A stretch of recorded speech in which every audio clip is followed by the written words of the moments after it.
Hello, hello, hello, and welcome to SkepTalk here on the line. I'm Aaron, one of the hosts here tonight, along with the one and only Paulogia. Paul, good evening. Good to be with you. Excellent to hang out this New Year's Eve, Christmas Eve, whatever one of those. Uh, oh yes, it is. It is the eve of eves. So with that, Yeah, that means we got plenty to talk about, right? This is our indeed. call-in show. So you see down below, you can call in and be here on the line. So 720-619-2288, or use the web link that's here in the description. The show here is SkepTalk, usually on Mondays. But of course, the line has a whole lot more than just SkepTalk. This week, there's a little bit of fluctuation in the schedule because, well, the entire space-time continuum has to fluctuate around Christmas. So normally we would have tomorrow chewed gum, and looks like we'll probably not have the chewed gum show for tomorrow. But for Christmas Day, we are planning on having a stream. So some big Christmas stream, details to be determined. So stay tuned, and of course, subscribe to the channel so you can get alerted to our changes of schedule there. Thursday, the Transatlantic Call-In Show is scheduled. That'll be with Arden and Ben. And Sunday, we got two shows. We got the Sunday show and Sunday After Dark. Those are set to also go as well. Paul, what is new in your part of the world? Well, we got other than the snow dumps and and the climate generally trying to kill us around here. We're pretty good. Up in Canada, we takes our chances in December. But other than that, had some good videos dropped this month, and another one more coming up, and then I'm looking for a good break between now and my hammy New Year tradition. Is your upcoming video also going to be 3+ hours? It is not. No, this one's a brief 28, I believe. So yes, no. Okay. I know if sometimes you can't stop the scholars from talking.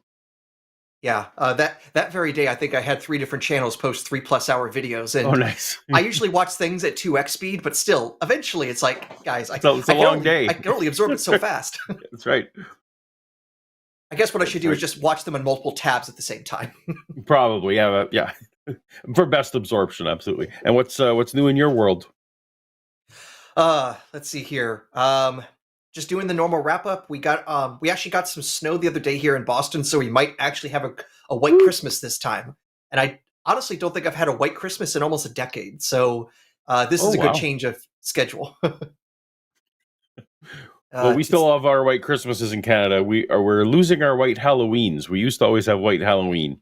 Ooh. Now I don't know what's up with I don't know if scientists have any answers for what's going on, but something weird. I think they have some term for this. It's climatic malchanging thing. Yeah, malchangery thing. That's the word. That's nice and sciencey. Perfect. Yes. As you know, the more syllables you add to a word, the more sciencey it is. That's correct. Yes. Unless you just want to throw on German, quantum, then it becomes theological. Oh, very good. That's right. Awesome. All right. I believe we got ourselves a few people already lined up who want to chat with us. So are we ready for some calls? I am ready. That's why we're here. All right. So again, if you want to call in, we got the number down below. We try to prioritize theists calling in. That's where we try having our most interesting discussions, because what are we trying to do? We're trying to talk skepticism. We're trying to talk science literacy, and we're trying to talk about, hey, that whole religion thing. You got evidence for it? Show us what you got. And our first caller in is a theist out of Australia. So we got Ruby, she, her, or it, its for pronouns. Again, coming in from Australia. Ruby, can you hear us? Yeah. Can you hear me? Loud and clear. We can. Okay. So I'm guessing you read my thing. We have, but the audience hasn't. So give us a synopsis here.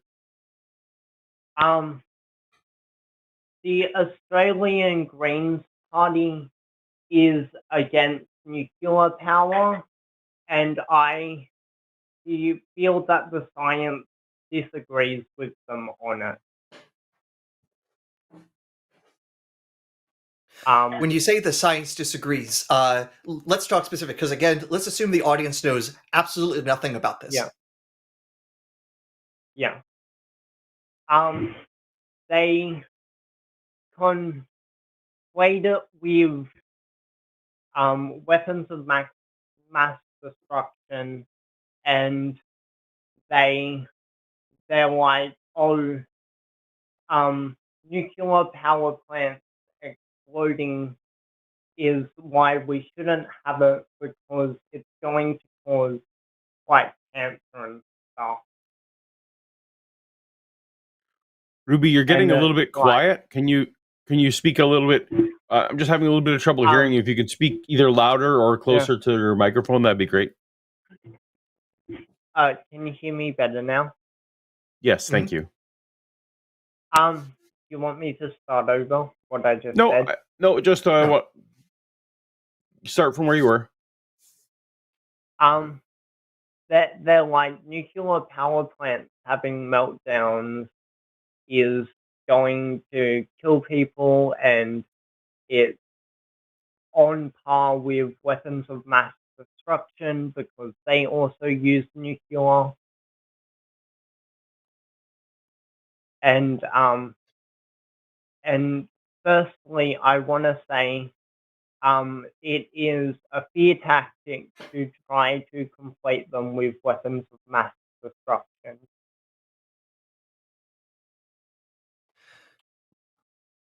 All right. Well, sorry, keep going. Because they serve very different purposes.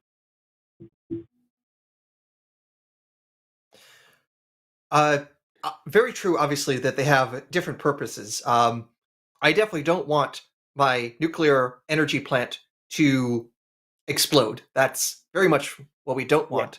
But in terms of like producing weapons, from my understanding, and my understanding for this is unfortunately very limited. I'm no nuclear engineer, but my understanding is to have a nuclear plant generate something that could be useful for making weapons, it would have to be of a very particular design that could enrich things like uranium to become weapons grade level. So if you actually want a bomb, you can't just go with the uranium that you just pull out of the ground. It's not enough of the kind of isotope that's needed for a weapon, and it's a non-trivial thing to do that.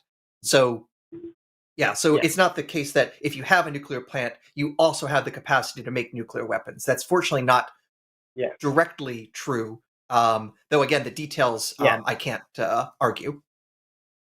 Yes, I'm saying they conflate the two. And about the causing cancer stuff, it's like, I have some numbers up here. It's like the deaths per terawatt hour includes things like people that will die of cancer, and coal's deaths per terawatt hour is over 24.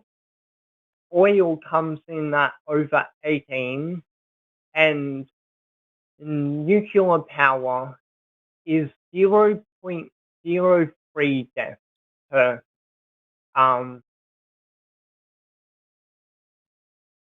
terawatt hour.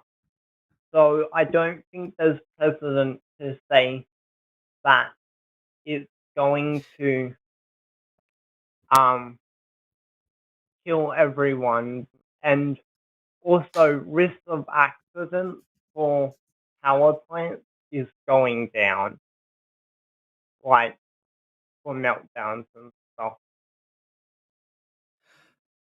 I think, again, from what I know or what I've read before, I think I'm in agreement that nuclear energy is extremely abundant, so it just produces so much for the same comparative risk. I've usually seen the numbers you've had in more chart form, so looking at specifically bar charts, and so it's like you see this huge Yeah. tall bar for like the number of deaths or all-cause mortality from coal or natural gas or hydroelectric, Yeah.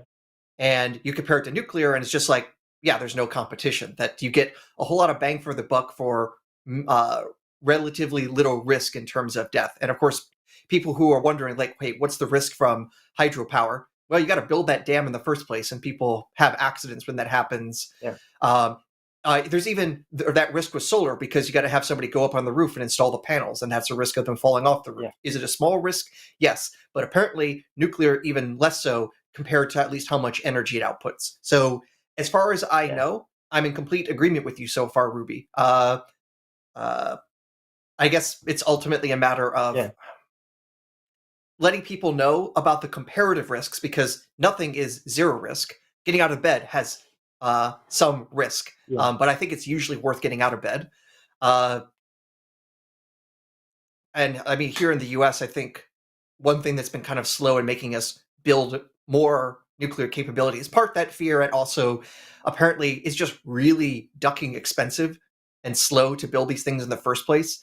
So it's hard to make the investment, even for billionaires, it's hard to make that investment worthwhile. So that's my understanding of, at least here in the greatest country in the world, sorry, Canada, it's been slow to that. But I have to admit, my knowledge of the political scene in Australia is, let's say, non-existent, because that would be accurate.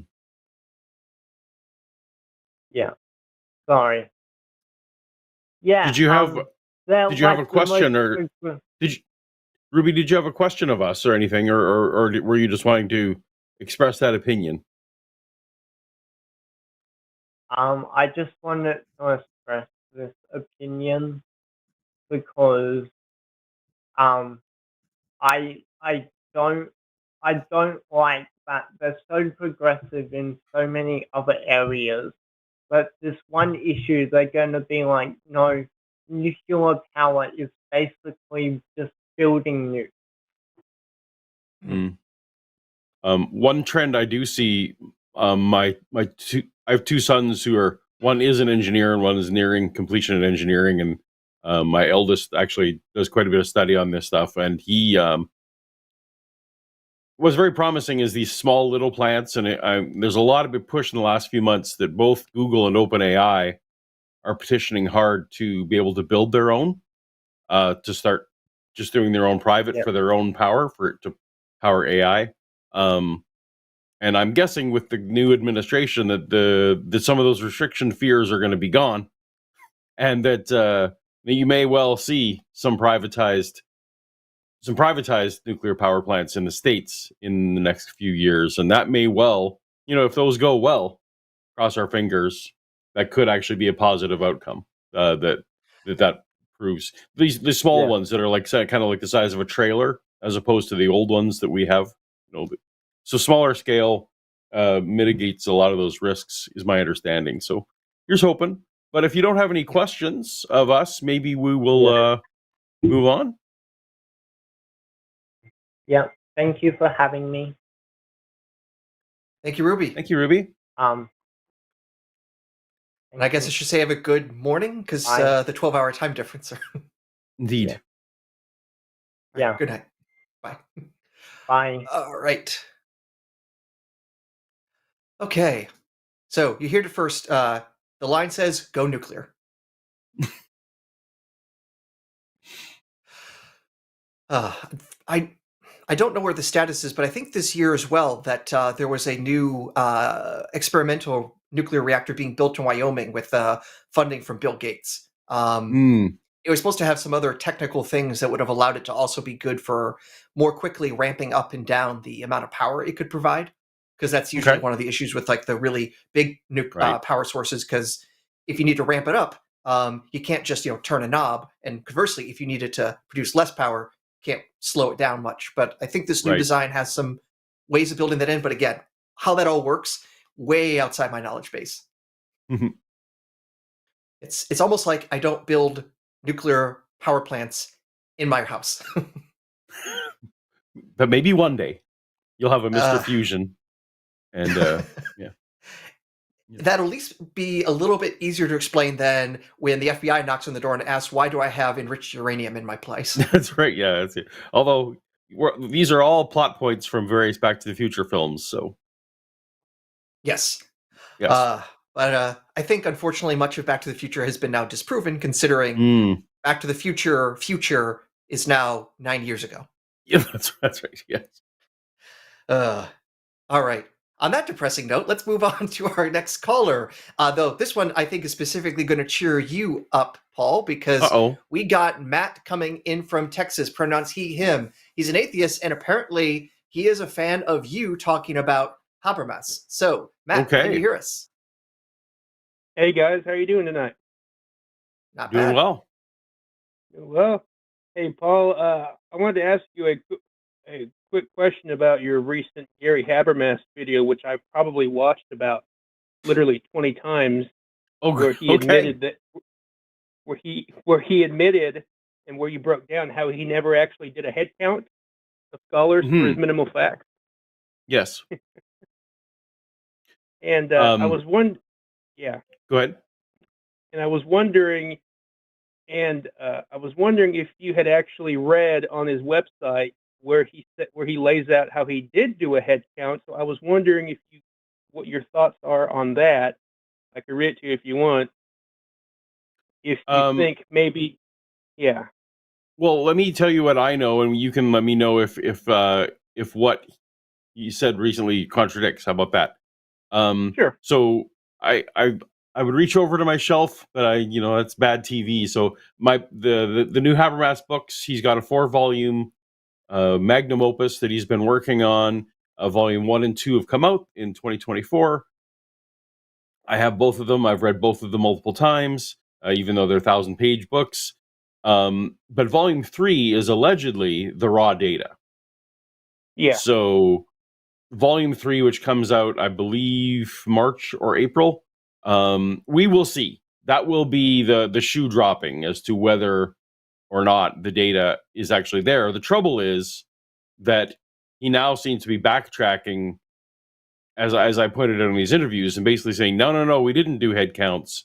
And so what this raw data volume is going to be is virtually anyone's guess at this point, since he's contradicted himself. He said he's been public interviews saying this is the raw data, public interviews swearing that he never counted. So that's what I know. I'm basically waiting for this book to come out to find out whether I should be excited or not. What did he say in his interview or on the blog? On his website, he wrote, quote, I counted a very wide spectrum of scholarly views, tracing the responses to about 140 sub-issues or questions related to the death, burial, and resurrection of Jesus. My bibliography is presently at about 3,400 sources and counting. Initially, I read and cataloged the majority of these publications, charting the representative authors, positions, topics, and so on. So I'm like, and then, so I'm wondering if this guy is just senile now. He forgot what he did. Well, what do you think? I don't like to attribute motive and or do diagnosis. I don't love to just necessarily speak to anyone's medical condition, mental condition, or why they're doing what they're doing. But he has been. Look. Your proposition is possible for sure. It sure seems like in interviews, as I've been pointing in my videos, he is not well remembering debates he's done in the past. He's not well remembering other things that we can verify and look up. The positions of scholars and things like that. I prefer to think that he is forgetting as opposed to being dishonest. But I don't know. What do you think? I think what it sounds like. Again, I watched your recent video on him probably 20 times, and I was just flabbergasted about how he was like, "No, I didn't do a head count," when literally every interview he does for the past 20 years, he says, "I did a head count," and then on a random Wednesday, he said, "Oh, I never did a head count." I was just flabbergasted, Paul. So I mean, it's tough to know that's the most recent thing he said. So are we on a recency bias, or should we take it that 99 times he said X and one time he said not X? I don't know. This book is done. The book is at the publisher. So if it doesn't contain data, I don't know what the new 1,000 pages are. So I'd like to give him the benefit of the doubt that there's something in there, but he's sure being inconsistent. For anyone who doesn't know, Gary Habermas is a scholar who's made most of his bread and butter talking about the resurrection, and so these books are all about Jesus' resurrection, and also near-death experiences is sort of his pet project as well. So that's who it is we're talking about. This is kind of a niche topic, though. Did you have any other observations, Matt, or you just wanted to commiserate on how unbelievable this all seems? I just wanted to reach out to you and say that I really appreciated that video, and I just wanted to kind of friendly challenge, like, well, what about how he said for several years and then he's backtracking? But anyway, I think his minimal facts approach, because when he says critical scholars, everyone thinks that they're atheists, but right out of the gate on his website, it says, quote, most of the critical scholars are theologians and New Testament scholars. And you know what? Guess who he lists as a critical scholar on that list? Dale Allison? William Lane Craig. Oh, yeah, William Lane Craig is very highly dubious of the resurrection, that William Lane Craig. Yeah. So just because he thinks critically, that he's on the list of critical scholars. Isn't that crazy? Yeah. But anyway, you can count on my review in a few months whenever the book is out, for sure. I really appreciate that. One just random question, and my last question: Do you still think that Tacitus is a good historical source for Jesus? I know you said that about 6-8 years ago. I was wondering if you changed your mind. I do think he is among the best of those, and I do. So I don't. If all I had was Tacitus, and not some of the internal evidence, I wouldn't think that Tacitus alone is good. I do think, though, Tacitus was unique amongst the early the early non-Christians who write about Jesus, in that as a Roman official who had access to records and stats, and he was in that peacekeeping role, that he at least plausibly wouldn't have written that we put him to death based solely on what the Jews said, right? So he, as a Roman citizen and as a Roman enforcer, or at least the historian for the enforcers, likely wouldn't have taken claim for his death if he was a person that didn't exist. He was at least in a position to know. So that's why I think he's the best of the non-Christian early sources. But I don't hinge my whole historicity case on that. Does that answer the question? It does. Do you think he could have just been parroting Christian beliefs at that time? He absolutely could have been. Like, that's not implausible, right? That he's been that everyone around him, all the Christians around him, saying, "You put this guy to death," and he's like, "I'm just going to take you at your word that we did," because they were crucifying hundreds, according to Josephus, right? Like sometimes hundreds in a day. So did they write everyone's name down? I don't know. Likely not. It's not implausible, but I do think that he was, at least, if he was right, if I remember correctly, Tacitus was writing to the emperor in this, at least the governor, if not the emperor himself. And it seems a little bit sloppy to again take credit for a death that they didn't do. I think you might be confusing Tacitus and Pliny the Younger. It was Pliny who wrote to the Emperor Trajan. Oh yes, you're right. You're right. And Pliny, I got this. Yeah, you're correct. Yeah, sorry. Thank you for that clarification. Yeah, no, but Tacitus was. I'm correct on the other things I said about Tacitus, right, Aaron? Yeah. As far as you remember. Yeah, as far as I can remember, and if I also may throw a spanner into that works, because there has been a minimal amount, but some scholarship also wondering if there was also some Christian dabbling with the text. In part, one thing that kind of stands out as one thing that already is a head scratcher is when he introduces the Jesus or the Christians, he talks about the Christians with an E instead of an Christos, I. yeah. Yeah. And then after that, he talks about Christ with an I. And it's like, wait, these don't even match. What's going on here? And there might be some evidence that maybe that part about talking about Jesus and Pilate was added, and instead he was actually talking about a different group of people we know about, because there was this Christus figure that Suetonius talks about in Rome causing a ruckus. So there's some possibility that the text has been altered a bit to make it so it's about the Christ that the Christians care about and not the Christus that nobody even remembers. One other detail that makes it a bit interesting is that the Christians very much like to talk about all their persecutions, and the earliest possible reference that the Christians make to this persecution under Nero is in the 5th century.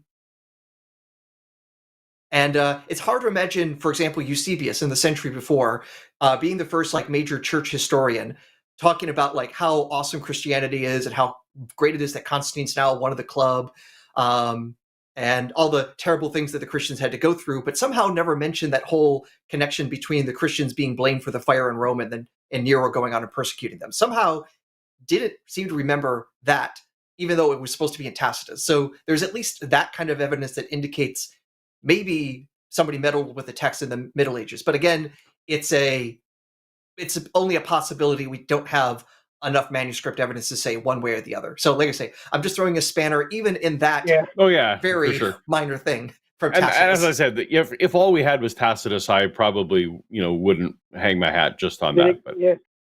And then again, some historians say, hey, that's good enough to say someone existed. So I guess we'll never know. But really quickly, do you know what the oldest surviving manuscript of that of where Tacitus mentions Jesus is from the 11th century?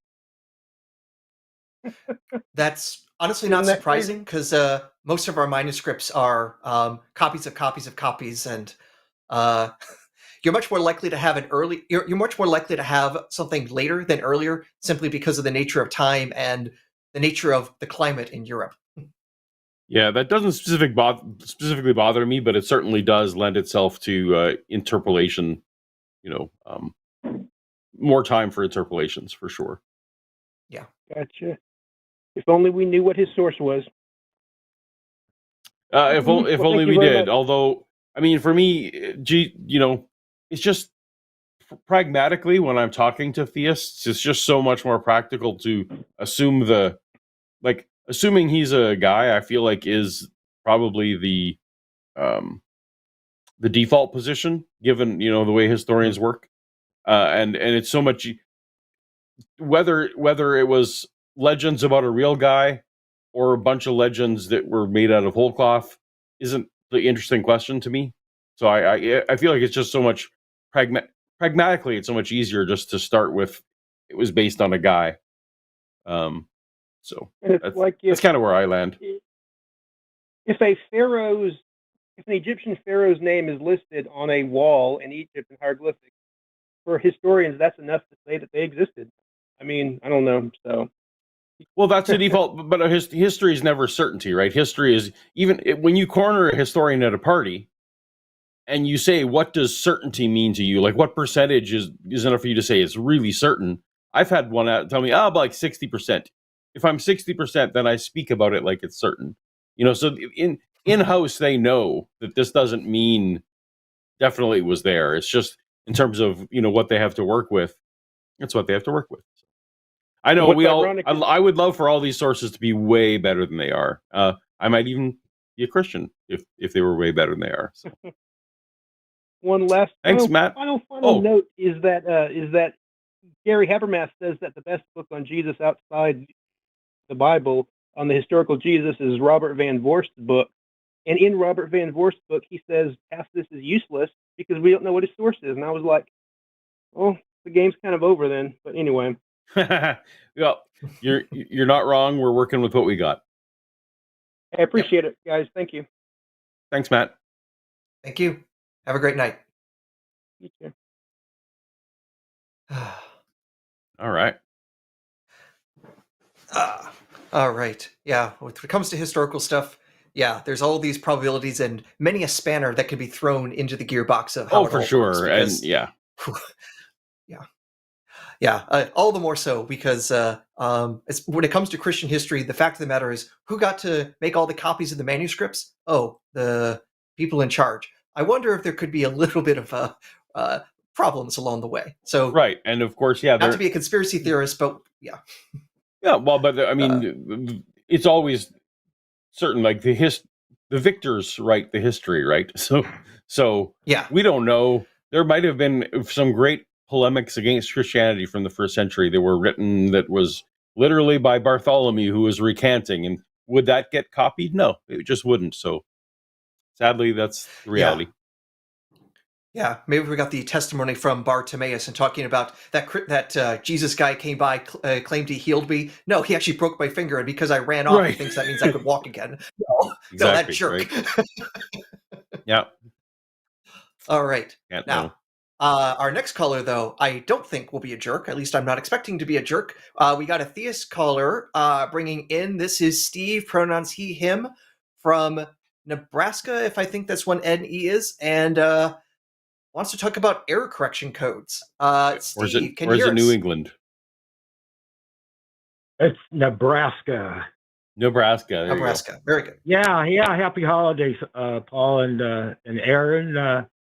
Again, I'm ecstatic to be conversing with the line's most well-mannered scholar. How you guys doing? Doing well. I'm assuming you're talking about Aaron.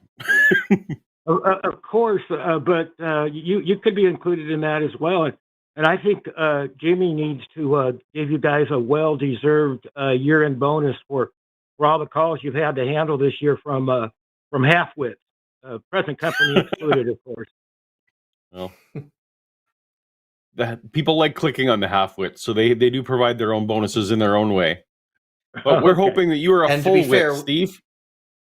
Yeah, so what I'm calling to discuss is error detecting and error correcting doubly even linear block codes discovered within Adinkra-based geometric representations of supersymmetry algebra.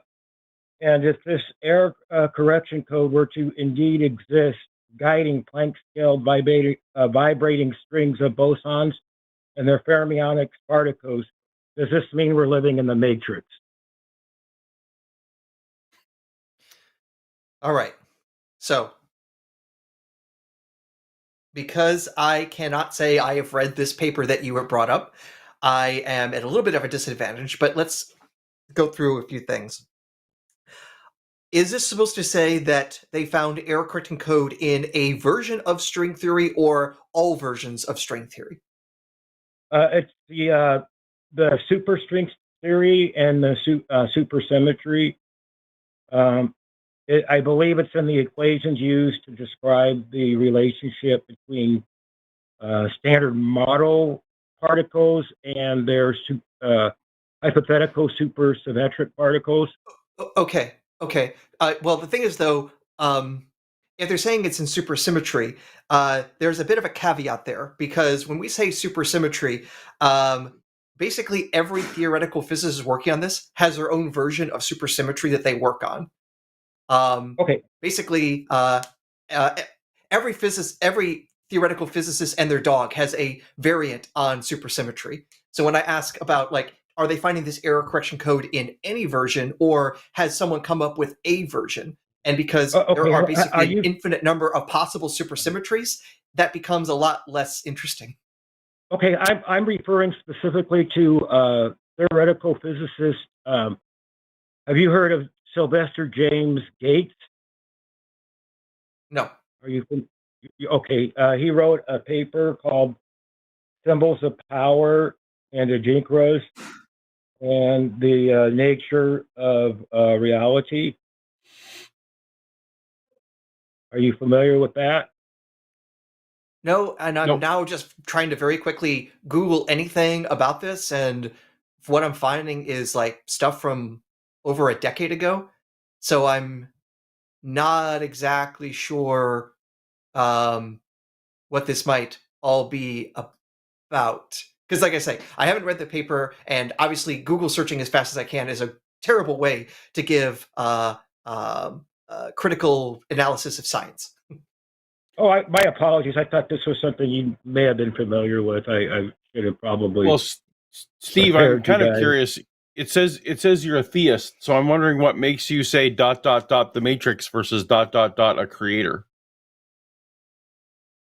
Well, I'm a simulationist, like Elon Musk is.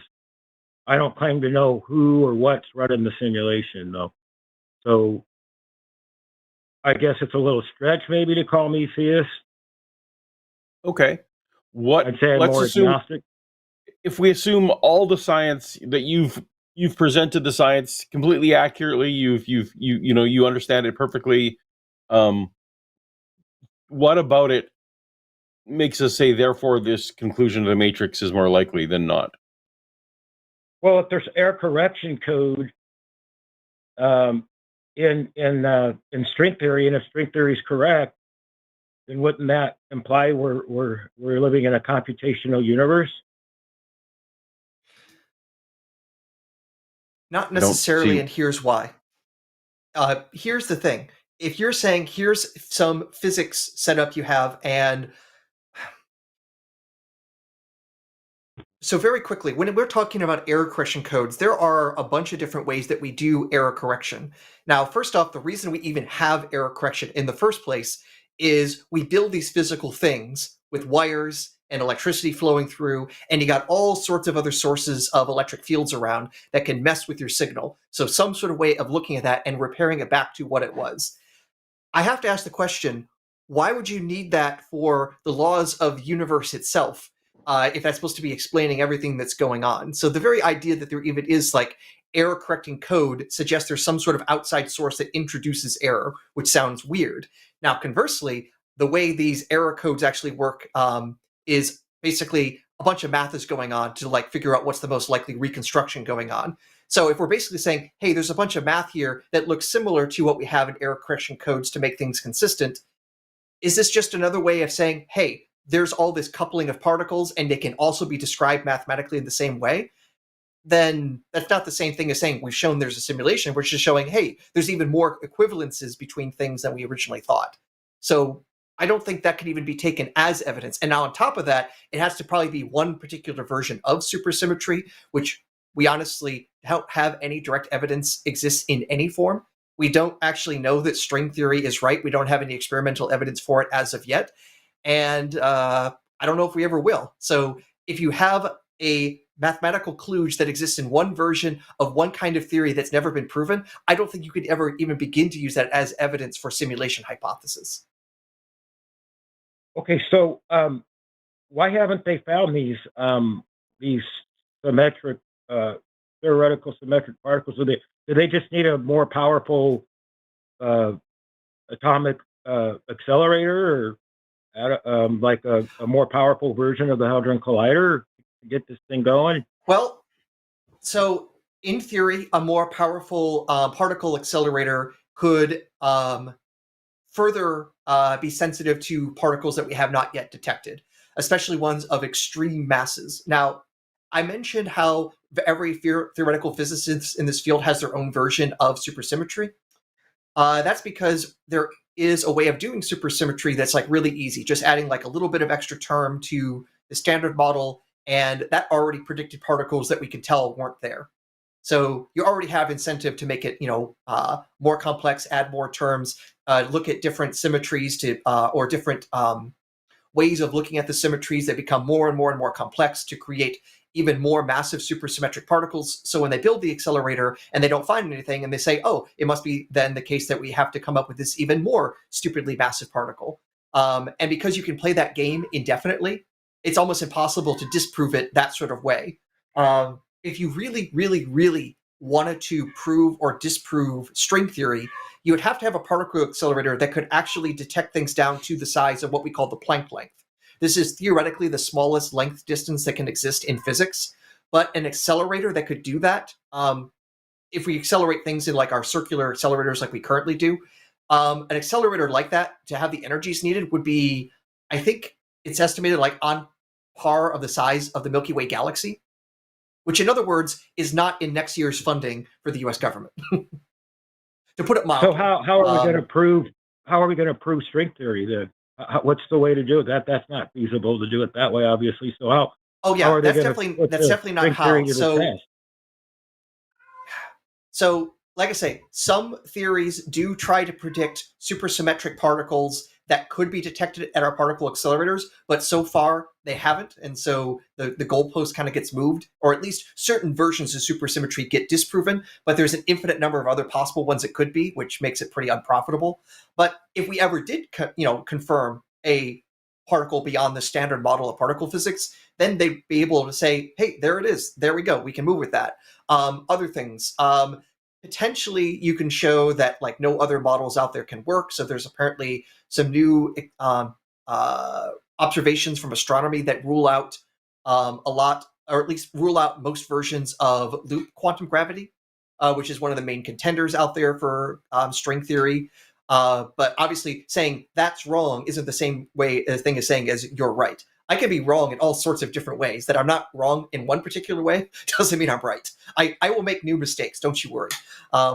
So it's been really hard because here's probably been the biggest problem that physics has had. The standard model of particle physics has been too good. It hasn't yet had any predictions that have been falsified. So it's really hard to know where to go next if the current version of our physics can't make wrong predictions as of yet. Okay. It's annoying. It means it's really hard to make progress. Okay, so they're kind of at a standstill on this. So okay. Yeah. Now, I will note there is still a lot of interesting theoretical work that can go on, and sometimes in that theoretical work, it provides new insights or new relationships that you may not have noticed before. And in those new relationships, maybe something can emerge and realize, hey, this could become within the realm of testability, or it can make sense of something that was otherwise anomalous. Like, if somebody can come along with a theory that can also explain some of the foundational questions we have about quantum mechanics, that might just on like philosophical grounds give us reason to think it's worthwhile to pursue it, even if we can't experimentally confirm it. So there are ways to make progress, but it's hard. Is string theory worth pursuing if it's never going to be falsifiable, or is it just going to be a philosophical realm? I hope we can do something to actually make a more robust falsifiable test, but honestly, because we haven't shown there's anything true to supersymmetry other than it would be nice if it existed, I'm really hoping some other physicists can come along and figure out a way to get what we want out of supersymmetry, but without it having to have the infinite number of possible ways of reparameterizing it to get whatever you want out of it. So what I'm saying is, Steve, what you need to do is you need to go into physics, get your PhD, and fix the problems. That's what we need. We need more physicists on the ground. So I'm counting on you, Aaron. I was counting on you guys. I was waiting. I got too much work to do on the line. I got way too much work to do here. Prize. You need a Nobel Prize on your shelf there, I see. I first need Nobel Prize money to afford to do the experiment to get the Nobel Prize. All right, hey, you guys have Steve. Thanks. I really love talking to you. You're really informative. Appreciate it. So you have a happy New Year. You too, Paul. Thank you. All right. Thanks. I was gonna, if you wanted to keep talking, I was gonna press him on how none of this relates to whether or not we're in a matrix or not. Ultimately, I don't think any simulationist is going to be emboldened or deflated if string theory was proven true or false. I feel like those are unrelated topics. But in a way, I could imagine you could say for the simulationist, a discovery like that would be able to tell the difference. Are we being simulated using Python or Java? Right. That's exactly right. Yes, I think that's a great analogy. Yeah. Yes. And in the Harry Potter simulated universe, it's clearly done in Python because we know Harry Potter's a parcel tongue. Oh, very good. Very good. I did All not make right. up that joke because I'm not that original. All right. So we got we got 3 callers in right now. We got 2 atheists and a theist, but we had one person waiting almost half an hour, so I want to give them preference right now. All right. So let's bring in Lori, she, her, from West Virginia. And apparently there's something wrong with my brain she wants to talk about. Lori, can you hear us? Yes, I can. I hope you can hear me fine. Loud and clear. Yeah, I'm an atheist, and I moved here to West Virginia. I really only have 2 people that I talk to, and they're both believers. But they're very nice. We exchange ideas. It's wonderful. And he had mentioned to me. He said, "Lori, how do you explain this?" Because he believes in a soul that leaves your body after you're dead and possibly reincarnates and things like that. And he said, a friend of mine, I know it's hearsay, but he had a friend of mine, I think he said it was in an accident or something like that, and the EMTs were there, and he was dead for 19 minutes. He said dead. I think it's more like a dying process for 19 minutes, and then when he came to, he told the EMTs what they were talking about. Now, is that part of your brain maybe still working while you're in that process, whatever that process is?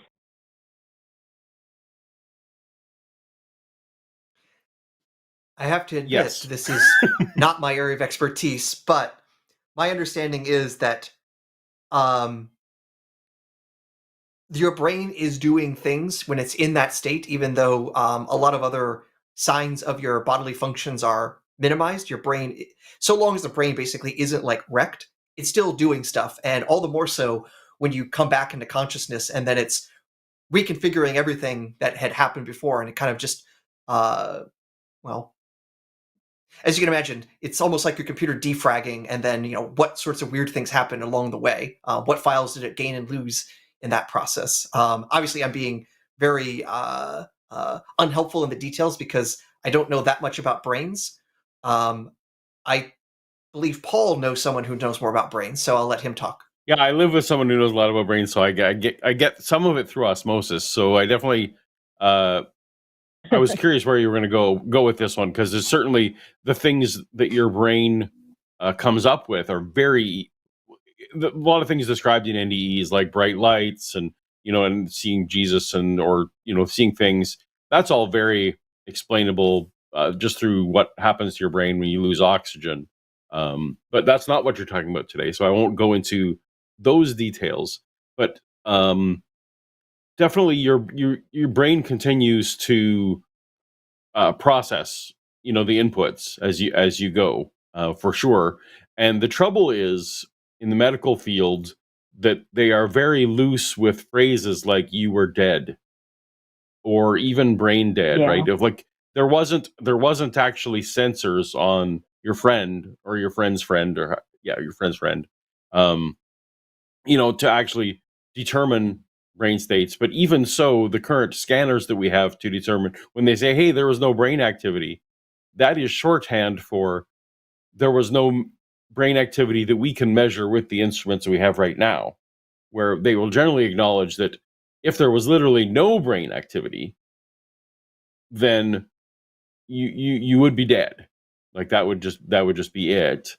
Versus the very common state was, well, the brain activity is below what our current threshold of affordable sensors that can be placed at regular intervals in a hospital, right? Like this, they're not the most advanced things we have, because that's not actually a helpful thing to measure. But on the side of the road, even less so, right? So unfortunately, I had a period in my life where I spent most of my life in the cancer ward, and I got to talk to a lot of doctors and nurses. And this was a time where I was shortly after deconverting, so I was very curious about how the doctors and nurses talk about these kind of things.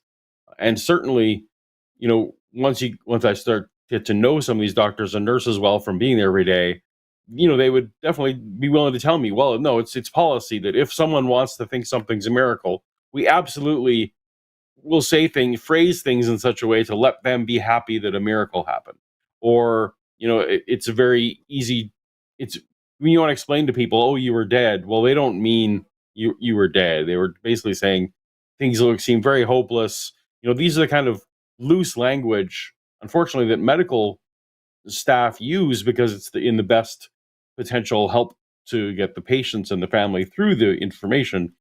What they are not doing is attempting to give you peer-reviewed information that you can go do something with, because they don't actually care about the downstream ramifications when they are loose with these kind of language, of what a theist might pick up on and decide that that's evidence, right? So I'm incredibly skeptical that this person's friend of a friend on the side of the road was anywhere near as dead as represented in the story, first of all. And then second of all, they absolutely do know that, like, coma patients, and they know that signals are still being processed. The question is just, how is it being stored?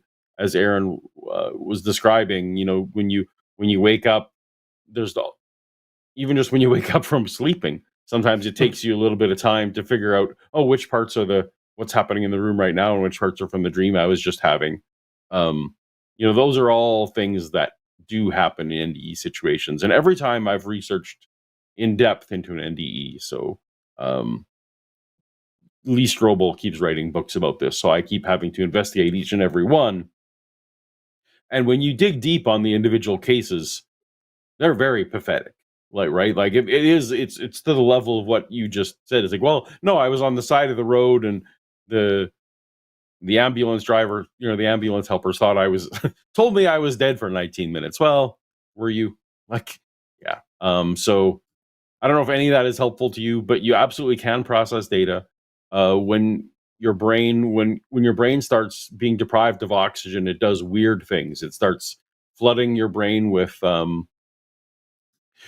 serotonin and dopamine and other endorphins. That's a well-known phenomenon that it starts to flood your brain with those kind of things. Your temporal lobe starts making stuff up. And these are all common things with hypoxia they can study, right? And your neurons start firing that normally wouldn't. These are just the person who's making this argument should absolutely go study, what are the effects of oxygen deprivation on a brain. And 19 minutes would have definitely started some oxygen deprivation if indeed they were as dead as they say. So, this can all be studied, and I'm unimpressed. I don't know about Aron. I was just reminding myself of a anecdote that had come up, because I remember this anecdote being given by a talk by Mike Licona that I attended many moons ago. And this was an NDE report, or I shouldn't even say report, NDE story about a woman named Maria, who apparently had an out-of-body experience while she was in the hospital ward, and she could float up and see this red shoe on a ledge that wasn't possibly visible even from her bedside, let alone anything else. And I remember Mike Licona bringing this up, and I was like, I wonder if anyone has investigated that. And yeah, years ago, Skeptical Inquirer did a whole thing and basically noted, hey, we don't actually even know who this Maria is. The person who gave the story is allegedly the nurse telling it almost like a decade later. And when you go and try to check out the details, it doesn't really add up. So it looks very much like a tall tale. Conversely, instead of a whole bunch of things that I would put in the category of cool story, bro, there is at least a way to try to see, is there something real to going on here? And it's an experiment they tried to do, but they have failed to actually get it to work in a way that's good for NDEs. Is, all right, if you're saying people are leaving their body and they can see things that aren't otherwise visible, here's an interesting test you could do. You're at a hospital ward, cancer ward, things like that. Have the patient come in their bed, and above the bed, above the ceiling, have a playing card. And if the patient has an NDE, ask them, did you see the playing card, and what card did you see? If you are seeing that people are having these NDEs and they are guessing what the playing card is at better than chance, you might actually have yourself a real phenomenon, because then by putting it in the ceiling and having it like face away so it's not even possible to be seen, and if you change the card randomly so that way people aren't accidentally leaking the information to the patient or anything like that, that would be a great way to get a signal. And if we are finding out, yeah, all these people are having NDEs and they're winning poker games effectively in this setup, hey, that'd be awesome evidence. Now, have they tried doing that? Yes. Have they actually succeeded in doing that? No, because it didn't lead to anything good. So the most recent attempts to show the truth as NDEs couldn't show statistical evidence for it. So they went back to cool story, bro, and just a bunch more of the stories that people have, either of people coming out of NDEs and saying all the amazing things that happened, which is like great, interesting. How is that any different from dreaming? And that's the state of the art, which basically tells you there probably isn't that much there. Yeah, well, I consider it like dreaming.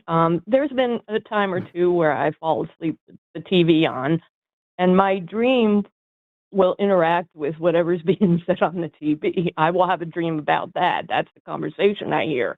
I'll hear Absolutely. a phone number, and I wake up. Mhm. What is that phone number? I keep getting this phone number over and over, and it was an ad for something on TV. And I also, many years ago, I had a very good friend of mine who had framed in his house his birth certificate and his death certificate. He was already down in the morgue with a toe tag on, and I guess he decided he didn't want to die. And I think it's called spontaneous resuscitation, where your body just resuscitates itself.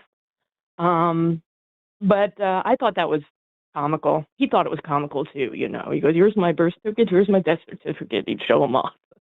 But yeah, I mean, I figured that, but I was just wondering if there was anything. But yeah, so your brain still can pick up some things and continue, even though you're just in the process. Yeah, that's your kinda ears what I don't wanted to stop know. sending signals. Your ears continue to send the signals. Whether it all just depends on what's on the other end to receive it. So. I like your Yeah. analogy about the dreams. That's very apt. Yeah. Yeah, as a matter of fact, I fell asleep one time and I was having a fight with my friend in my dream, and she kept saying, You need to get help. You should probably seek help. And I was getting so mad, and I woke up and hand to God, or hand to whatever. Shannon was on the show, and she was talking to somebody on the show and suggesting that maybe they should seek help. And that's what I was dreaming. Well, I will let her But, know that she's a subconscious influence on people. Yeah, she's getting into my head. Tell her to stop it. Will do, yeah. Okay, well, thank you so much for your help and your conversation, guys. I appreciate it. Thanks, Lori. Good luck. Thank you. Okay. All right. Have a great Bye. night. Now. Bye.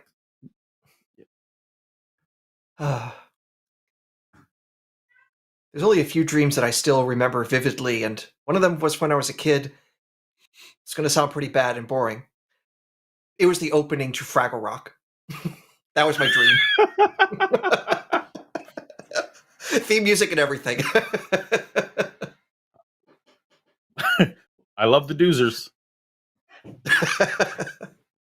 Yeah, I clearly watched too much television as a kid.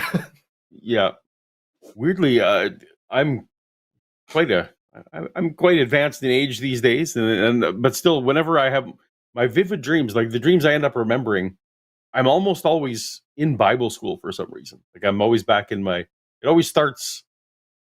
I don't know, both before and after theism. It's just that's where my memorable dreams always start. Bible school. So something about that place. Maybe that's evidence for theism. Let me know.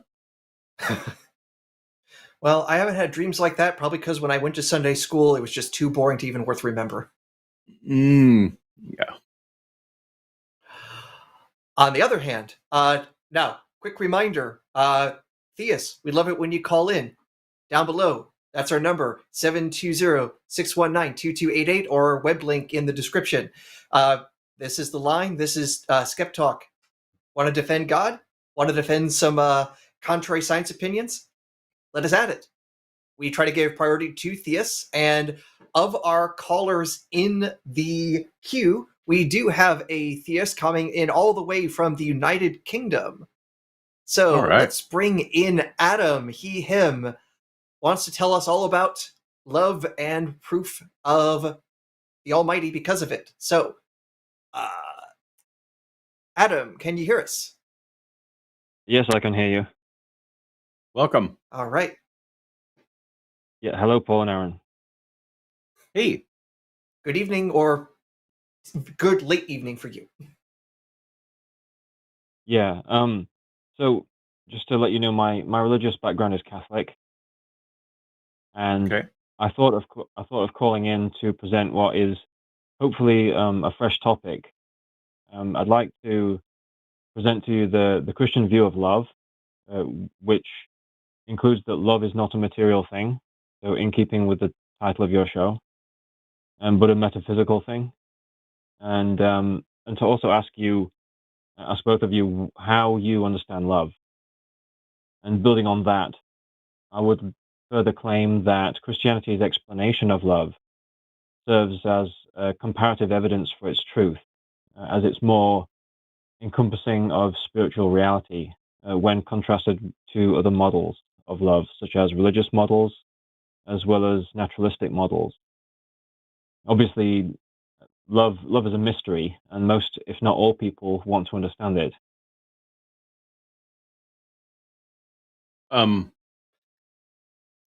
Is this why you believe in God, or is this this is just something of interest to you? It's not the reason why I believe in God, no. But it's one of the it's something that I see as evidence that can be used to support why Christianity should be a person's religion of choice if they believe in God. Well, let's start with defining terms. That's always best. What do you mean with all the important terms, love and God? Give us what your working definition is so we can be on the same page. Okay, well, I'd use the Catechism of the Catholic Church to define love. The Catechism 1766 says to us that to love is to will the good of another. Okay.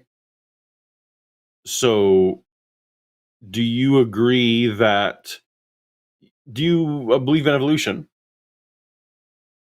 Yeah. Okay. Do you believe that one of the primary survival advantages of the human race is that we are a social species, that we work together? Yeah.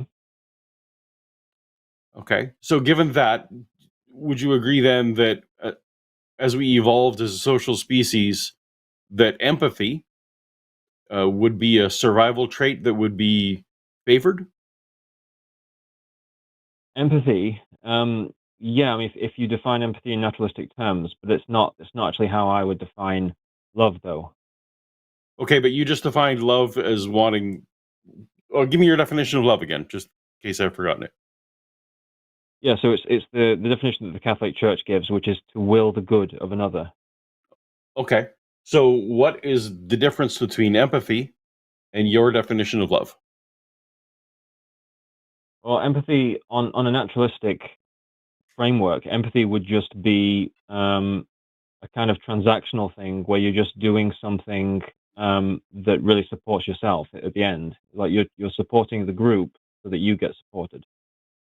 No, isn't it? Well, is empathy not being able to put yourself in another person's shoes, to recognize that I don't like my things being stolen, therefore another person must also not like their things being stolen. I agree, but the problem is that that's transactional. But that's fine. But you can also, well, how is it transactional?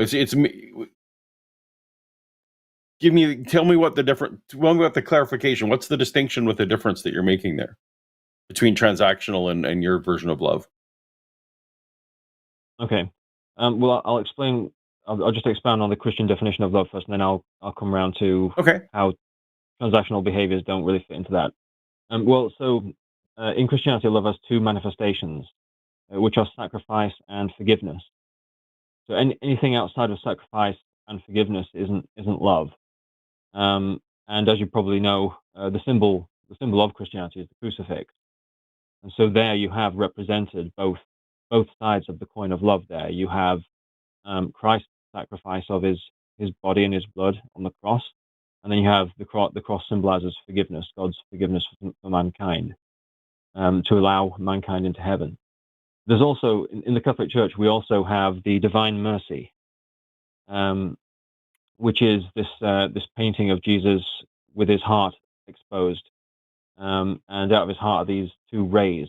There's a red ray and a white ray, and the red ray represents blood, which of course symbolizes sacrifice.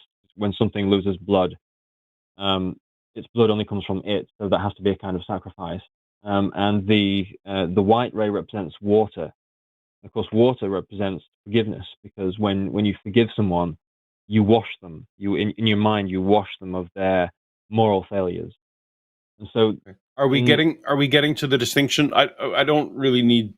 If this is all part of the point, that's great. We don't necessarily need like all the doctrine. So, can we move on to where? Or let's get to the distinction between your kind of love and this transactional problem that you're presenting. Okay. Well, if you acknowledge that to forgive someone is not transactional, it steps outside of transaction, and to sacrifice something for someone is to go outside of transaction. Why? Because but I don't. Everything in my brain tells me that those are absolutely transactional things. So help me out with how they're not transactional. Okay. Well, when you forgive someone, you're turning your eyes away from whatever it is they've done wrong to you. And when you sacrifice something for someone, you're essentially giving something away. You're not. It's not a sacrifice if you expect something in return. And forgiveness is just the other side of that. It's just turning your eyes away from what they've done wrong. That is not. I don't. So when someone said, like, let's say I wanted, if there was someone was barreling down the street and going to hit my kids with a car, or even kids I don't know, and I jump in front and I take that hit instead of them, I'm absolutely doing that for the sake of the group, right? Maybe. I mean, you could, in that case. I can't tell you what your reasons for doing it are, but what I'm saying is, if you sacrifice yourself, it's you can't possibly benefit from that, because you're but the group can benefit, right? Like that's absolutely, you know, that you're doing it. Anyone who's sacrificing is doing it in the hopes that someone else will benefit, right? Yes, but that would be stepping outside of the transactional. And someone else is necessarily part of the group. I agree, yeah. But what I'm saying is, and so as we talked about, but a social species needs some level of sacrifice for the group, for the social species to work, right? If every individual acts on their own, you're not a social species anymore. So I'm failing to understand the distinction that you're trying to make here, that makes that I'm supposed to say ... therefore God. And forgiveness actually ultimately is not always a positive thing. So I don't actually see forgiveness necessarily as a virtue. Forgiveness is often about emotional healing to get over trauma, not necessarily a virtue. Okay. So I think that the sticking help point... me out with. So help me out with again, what distinction I'm supposed to make that jars me out of my naturalistic framework that I'm operating under here, to say that sacrifice is somehow nuanced beyond explanation of group dynamics in evolution.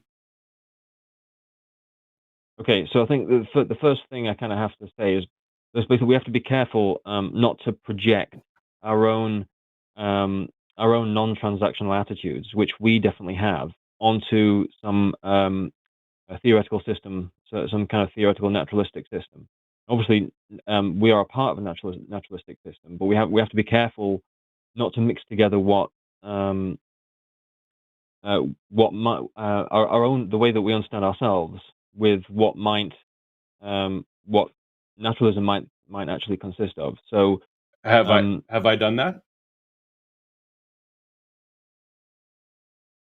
So what I'm going to say is that right. So you can imagine like a naturalistic system. Say, for example, a different species. It probably helps to not think of human beings. Think of another species which just operates according to rules where they support each other, like ants, for example. It's hard to say that there would be any forgiveness or sacrifice with ants. And obviously, that's to do with their brain structure. But So ants sacrifice themselves all the time. In droves. Ants are the most sacrificial animal possibly on the planet. Okay. When I'm talking about, I guess sacrifice there kind of means their own life. To... They'll build an underwater bridge where they drown so that other people can cross. Other ants can cross. Okay. Actually, I think that the ants were probably a bad example for me to use, because most ants don't reproduce. I think it's just the queen that reproduces. So it makes sense for them to have that trait. What I kind of mean is that in like a naturalistic system obeys, shall we say, the rules of evolutionary biology, right? So there's this drive towards reproductive fitness, and the group as a system of individuals, they have to there's like a drive towards resource efficiency. So the group is obviously like a self-enclosed thing with respect to the environment.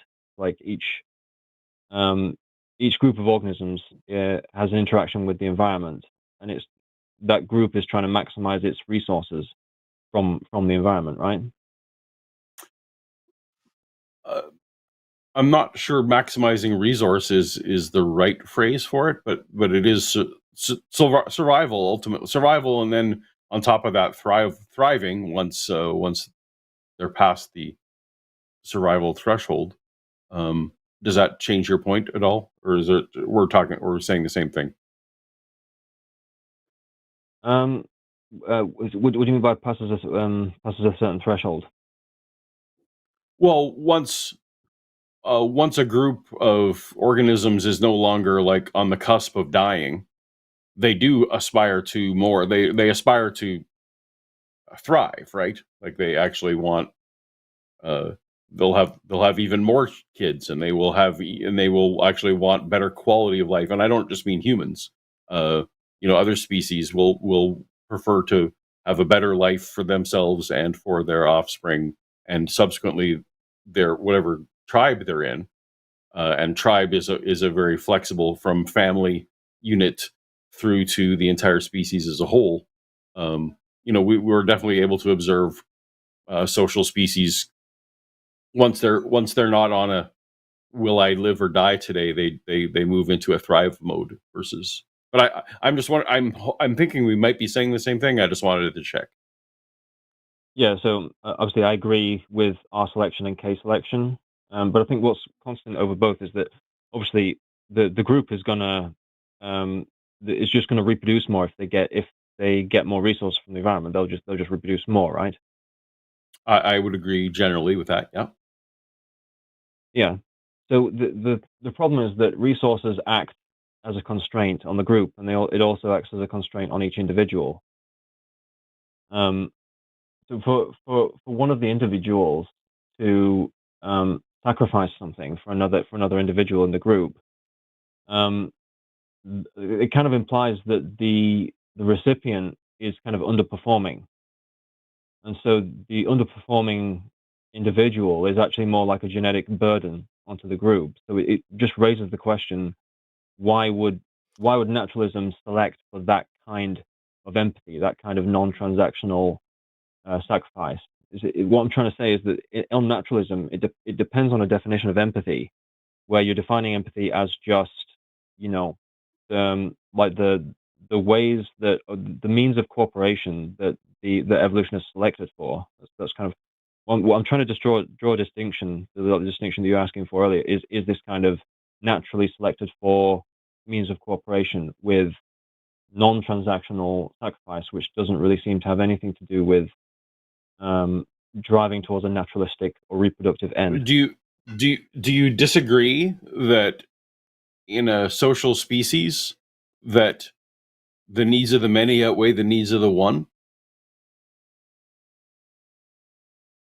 Well, the one is included in the many. Of course, but there's, and that's why there's a balance, right? That's why we actually, they've done experiments with birds and stuff where it's like there's always, even if they have enough, there's always going to be some that steal more, and but there will be some that give away. Like there will be some variance, just genetically, about how selfish an individual is. But it's actually the measure is generally within the group, right? Like you have to amortize this over the whole species, or at least the whole tribe, right? That there will be some. Yeah. You need some level of selfishness, so you pass your genes along. You also need some level of selfishness so that your progeny has progeny, right? So there's all these dynamics that I just don't. I'm yet to see some aha where it's like, therefore, the gap is divine versus the gap is pragmatic. And Aaron, I'm going to let you take over for me. Go ahead, Adam. Okay. So the problem with the situation that you're bringing up, where there are natural situations where the needs of the many outweigh some individuals, the problem with that is that happens under a specific condition, which is when the group has effectively deemed that the individuals are just going to be left.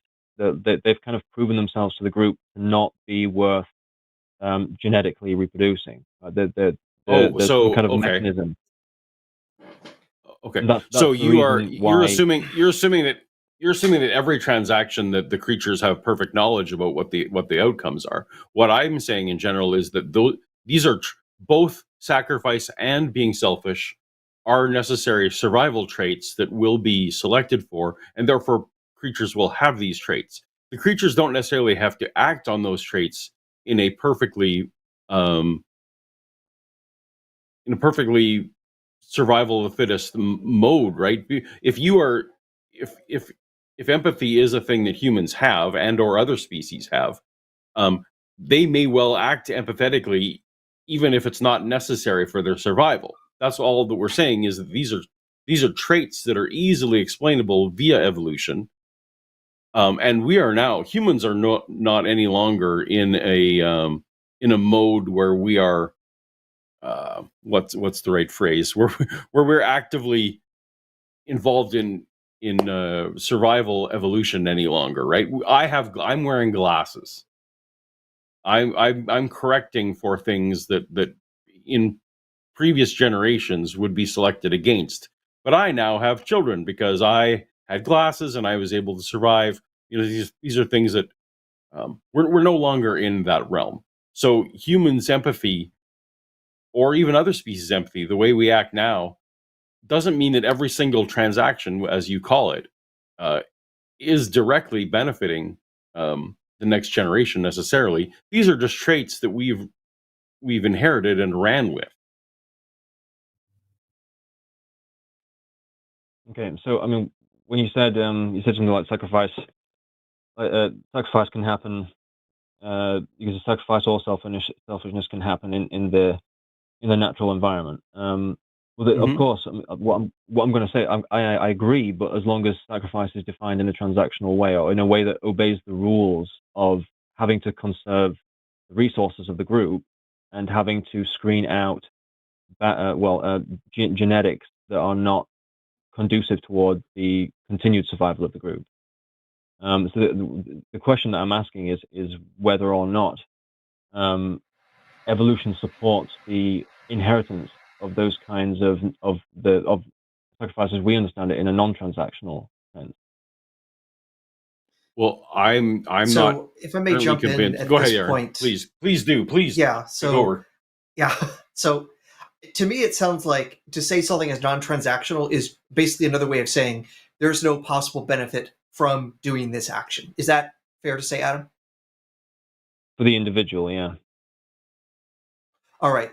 In that case, to go back to with your theism and specifically Catholicism, I'm afraid based on your definition and your theology, love is impossible. Because if love requires sacrifice, and if you do things that seem loving, you get rewarded by the Christian God, by heaven. The only way love could be possible is if you go and sacrifice your life, there can be no reward for that. But since there's this heavenly reward, you've now actually made love impossible. Okay, well, the impossibility would only arise if the reason why you're being sacrificed, you're sacrificing yourself, is to get the reward. That's not what. Not. There's only one way to guarantee that, to make sure there is no such reward. No, it's subjective. So it's when you so obviously God in the theology, God is omniscient. So God can read your mind, so He knows your intents with things. Is that, I mean, the position of the church is that if you do things in order to get a reward, in that if you case, do actually now you've made your situation worse, honestly, because now you're basically saying the only way that you can commit a loving act is to do it separate from theism. That you have to do it irrespective of your beliefs about the afterlife. So quite honestly, I think what you've done is shown that the way love can only exist is outside of the almighty transaction system. No, the position isn't that it's outside of theism. So if I say that it's outside of wanting the reward, that's not the same as saying it's outside of theism. The Carmelite tradition, as well as the writings of the saints and the church, they do say that if that there are stages of spiritual development. Obviously, in the early stages, you are kind of doing things out of some desire for heaven and some desire to leave behind the materialistic concerns. But as you go deeper, eventually you do it out of pure love for God. That's eventually what you're supposed to be doing. The thing is, again, I think you're just showing that love is impossible, because if I do a loving act, I do it for the person I'm loving. If I'm doing it for someone else, again, that sounds very transactional. It sounds incoherent at that point. If I'm doing something for the sake of someone who's not even part of the transaction, part of the activity, it sounds like, I don't even know what that sounds like at this point. If I'm showing love for my wife, I'm pretty sure that's because it's something between the two of us. I don't need a third party to give the thumbs up that I'm loving correctly. That's not exactly what I'm saying. So if you do an act of sacrifice or forgiveness for someone else, the fact that it's for someone else is that is interpreted in the church as being the same as doing it for God, because there's this saying that love of God is the same as love of neighbor. Obviously, those are the two main commandments as well. In the theology, those two things are tied together. The way that you treat other people is kind of like a reflection of the way that you treat God. And why is the reason we should treat people that way? Like, what is the argument that one would give why we should treat people that certain way? So, do you mean with sacrifice and forgiveness? Do you mean? Yeah. Because that comes down to morality, obviously. Obviously, the explanation of morality in the church is to do with sin and virtue. And the virtues reflect God's character, which is to provide things with life. And obviously, there's these different virtues. The problem is, though, now you're getting into what the philosophers would call divine command theory. And the problem is divine command theory has been basically shown to have been incoherent for the last 24 centuries, thanks to Plato. Okay, what do you mean? Literally, one of Plato's famous dialogues, the Euthyphro dilemma, that comes from his play, or I should say play, his dialogue, the Euthyphro, about are the gods saying things because it is moral, or are they saying moral things because they're gods? Basically, is it that this is just merely commanded and it's arbitrary, or is there something external to the gods that actually shows what's good or not good? And I think it's now the same sort of thing here. If there is a reason to do something, then you can tell me what that reason is. And if you're saying that's just what God does, then you're just saying it's arbitrary. And the thing is, I think we can argue something a little bit better than arbitrary. This is what just this one being happens to really be into. Okay. But I think this is also quite irrelevant compared to what you were saying before. You basically said that something to be a sacrifice, then there has to basically be no reward for that. That has to be the way that you do the transaction. But the only way you can have that is if there is no reward for doing the good thing. The problem is, Christians tell me there's a heavenly reward for doing the good thing. So I'm saying on your system, love is impossible, or at least your system of love is incoherent. And I'm also going to point out, it's also a weird thing, because if the only way love can be done is through sacrifice, does that mean I don't love my wife right now because I'm not like shedding blood right now? That sounds weird. Well, no, sacrifice is just, for example, it can be as small as just sacrificing comfort. Like you might prefer to, hypothetically, you might prefer to play video games than to make her a cup of tea. So instead, if you make her a cup of tea, then that's a form of sacrifice. Because you're sacrificing your own desires. And do you not yourself receive a reward when you make someone else tea? Do you not receive a dopamine hit for feeling good for doing that? Do you not get favors down the road potentially from that person? I mean, this is.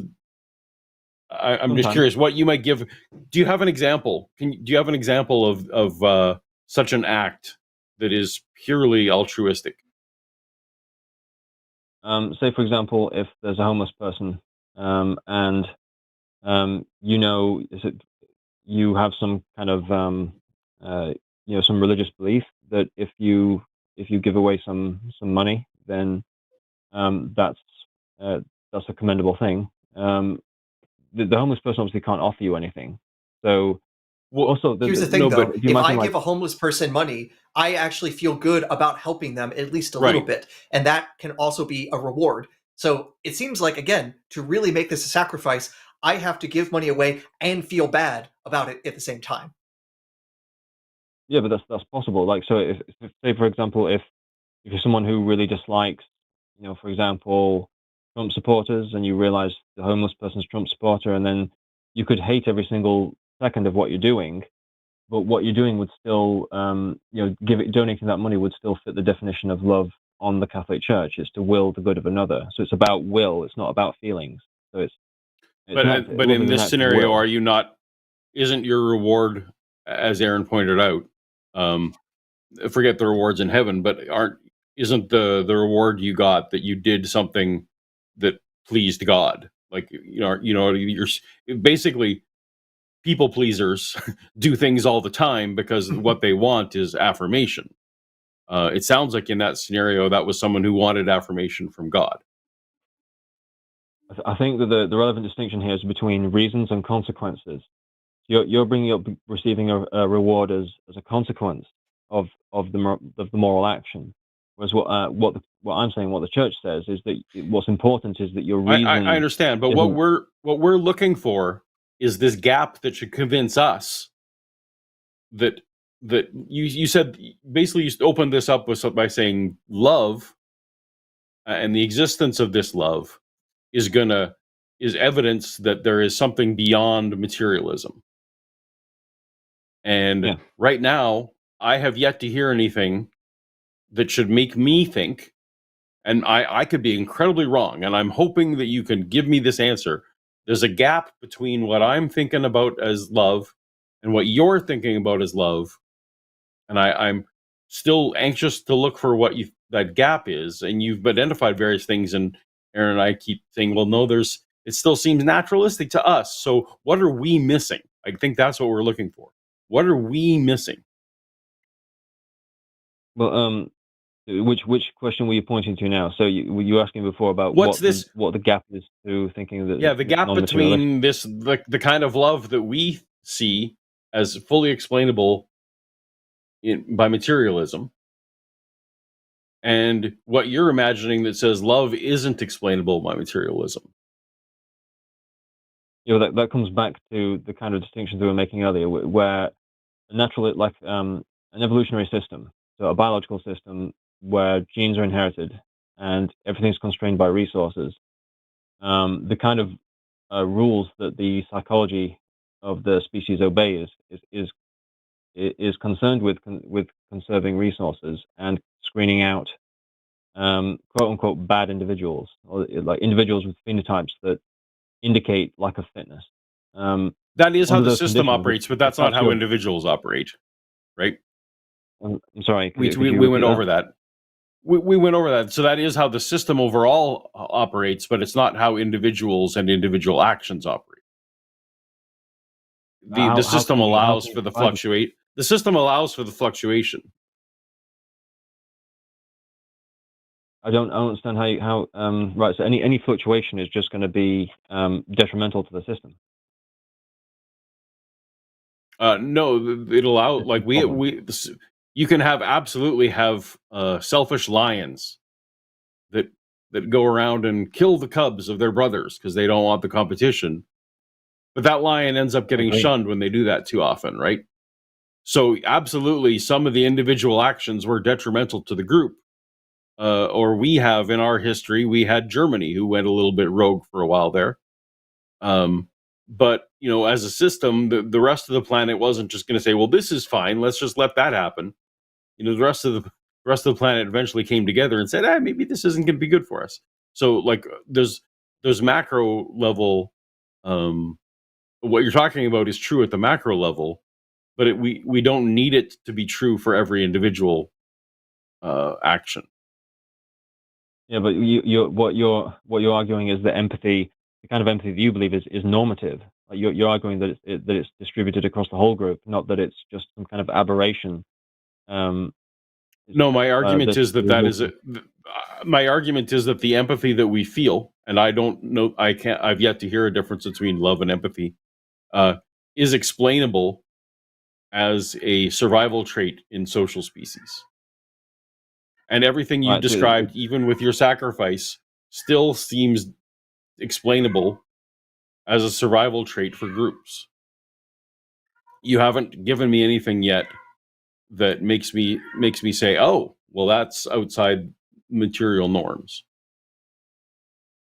Okay, so when you were saying that something can, that there's variation between individuals in the group, right? Despite the fact that the group has to obey these.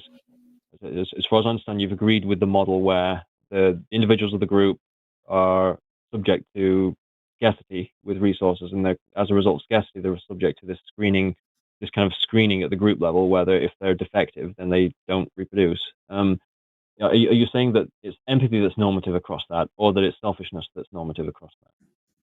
I'm saying that we have to have survival species absolutely have to have both of those functions, because if you had a creature that was not taking care of itself enough to produce a next generation, any species like that would die off, and any species that is completely filled with everyone selfish and doesn't perform empathy, that species would also die off. So in terms of, if any social species that is going to survive must at a macro level find a balance between those two things. Both things are necessary in the biological organism.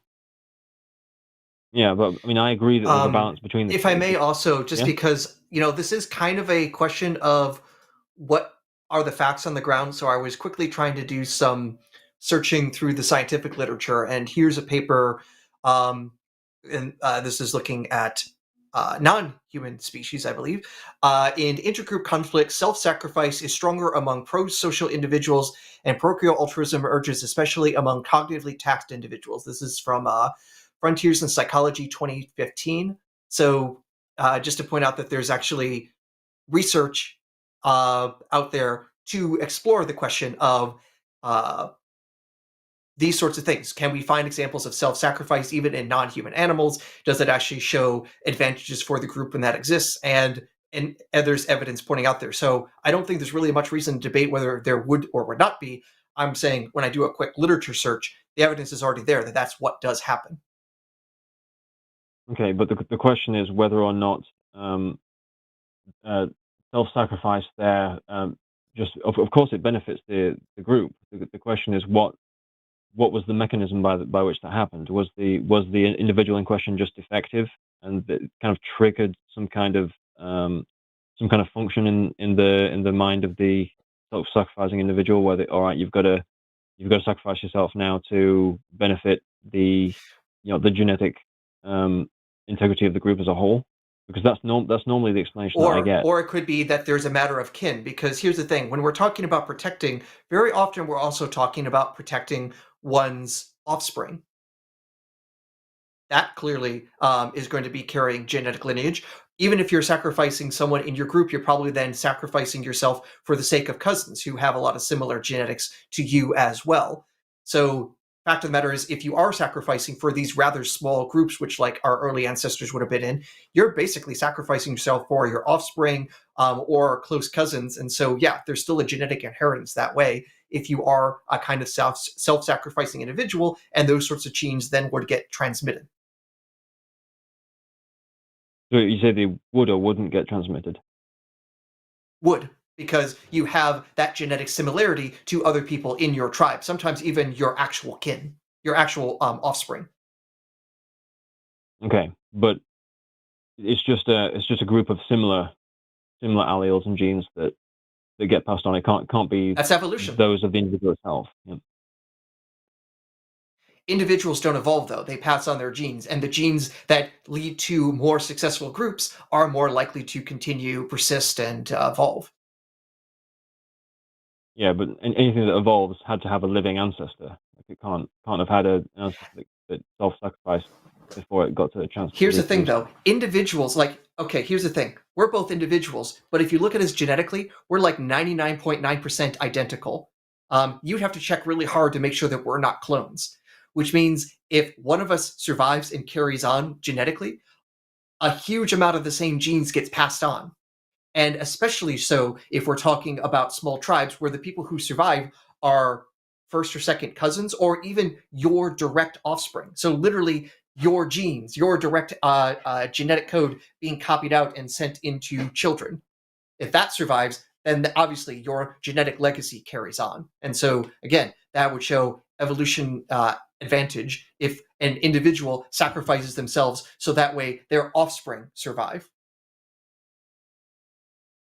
Okay, I mean, I agree. And we find extreme examples of this where literally a mother will basically be with its like clutch of eggs. Like I've seen this in stories of octopuses, for example, that basically fill themselves up with fertilized eggs, sit on the bottom of the ocean, and basically sit there for years and die and effectively become food for their newborns.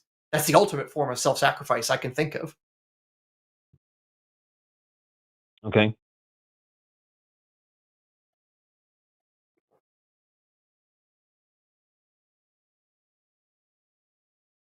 Well, the main problem that I'm seeing is that those situations are situations where what the group, some kind of implicit mechanism in the group has decided that one individual's genetics is more expendable than another, and so there's still that transactional aspect to it. So you just have the group behaving as a kind of resource management entity, which is then just judging, it's just discarding individuals that are defective for the benefit of the rest, and that you have the transactional aspect right there.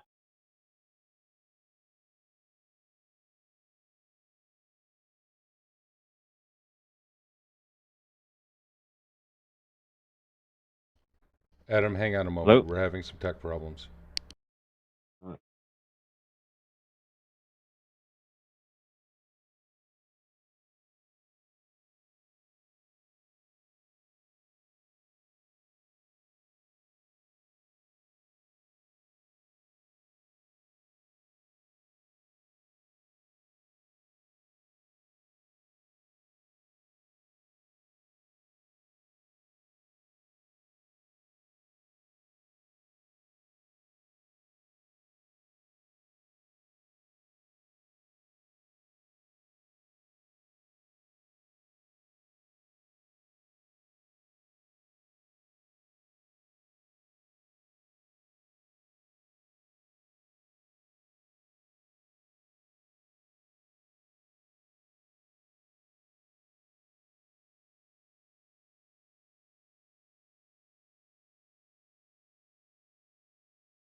Okay. All right. Oh my. Adam, can you still hear us? I apologize for the technical issues. Yeah, I can hear you. Okay. Yeah. I don't know. Apparently, Paul had electrical issues, and my system also decided to say that was enough. The line for tonight. So apologies for that. That's okay.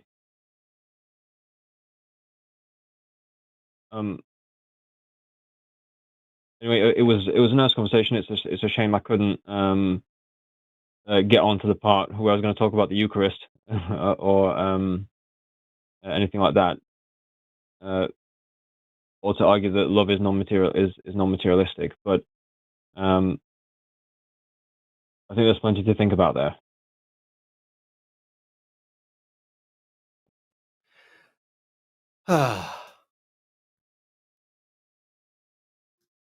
Let's try this one more time. This is not the normal. So apparently we are being attacked by ghosts of Christmas past. Christmas present might be coming in soon. Okay. All right. So I completely rebooted my browser. So in theory, that'll make things better. But as I said, that's just a theory. And I've been wrong plenty already. All right. So I apologize, Adam. Aron, I think it was an interesting enough conversation. I'm going to have to go. So. Okay. Yeah, I apologize for keeping you hanging like that. I do thank you for calling in. Obviously, we didn't make as much progress as we wanted to in the discussion, but well, what can I say? Questions of love usually take a lot of background info to even start making sense. And well, I do a lot of things out of love that don't make sense, so it's hard to justify it here and now. Yeah, mostly I was just aiming to provide some kind of content that was interesting for the listeners, and to maybe go over some ground that doesn't get spoken about a lot, which is the whole evolutionary stuff. Yeah, and from what I understand, there is a lot of work that people have been doing on the evolution of altruism, empathy, things that we consider love. And I'm no expert about it. I've seen chimps at the zoo, but that makes me no primatologist. But from what I can tell, people like Francis van der Waal and others who have done, especially like research on chimps and bonobos, have found examples of things that definitely look a lot like what we consider at least proto-morality, if not the full-blown thing. But again, I'm no primatologist, and I don't want to overspeak outside of my area expertise. I wish Erika were on, since she has much more of that knowledge base. But again, thank you for calling in, Okay. and please call again in the future. Thank you. Bye-bye. Right, bye-bye.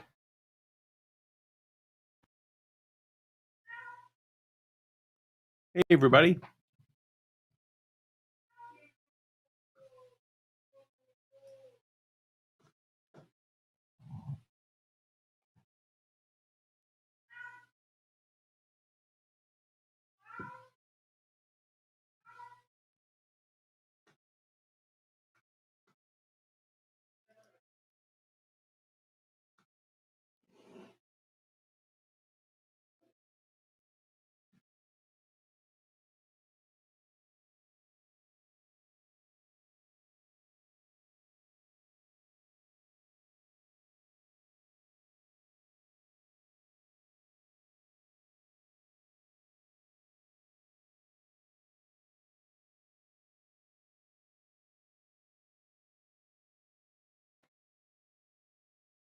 Oh man, we are on the line, and the line is misbehaving.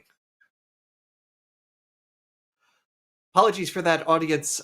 We are trying to get things in order. I don't know why on my end it keeps going in and out that I'm frozen, but Paul is back, and hopefully that'll be enough of an anchor so the ghost. Let's just say it's my fault.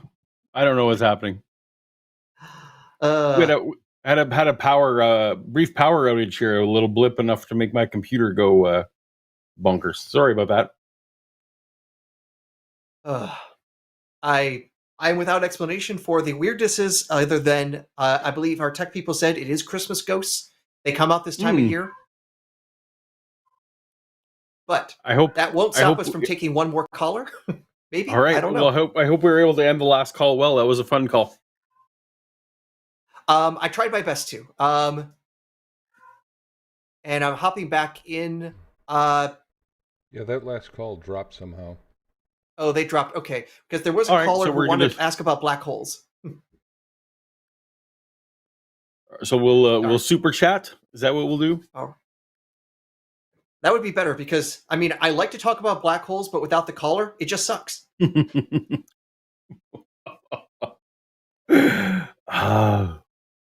Wow.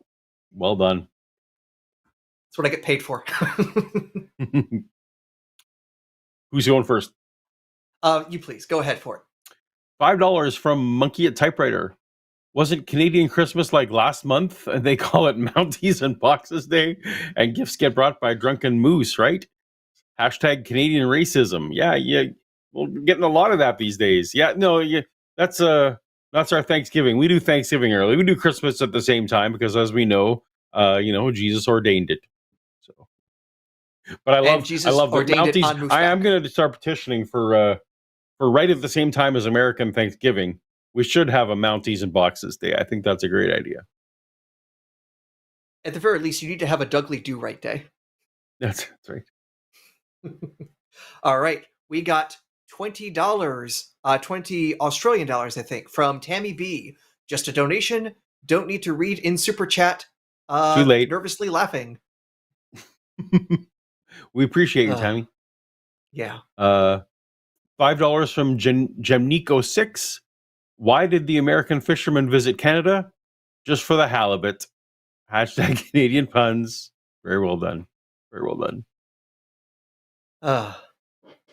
I'm glad we're all in the mood for this kind of humor. And so we got $9.99 from XJW/JC. Thanks, Paulogia, for helping me through my deconstruction. Very nice. Aaron, I'm glad to be getting to know more of your content. Ooh, now you're in trouble. Stick with Paul's. That'll be much better. Another $5 from Gemnico6. What are the names of the different seasons in Canada? Winter, July, and hockey. Hashtag Canada racism, question mark, hashtag, if so, blame Monkey at Typewriter. No, the joke in Canada goes, what are the two seasons in Canada?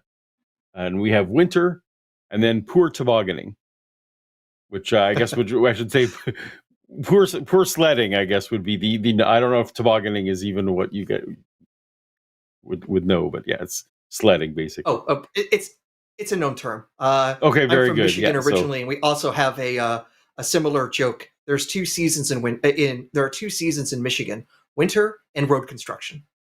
There you go. Yep.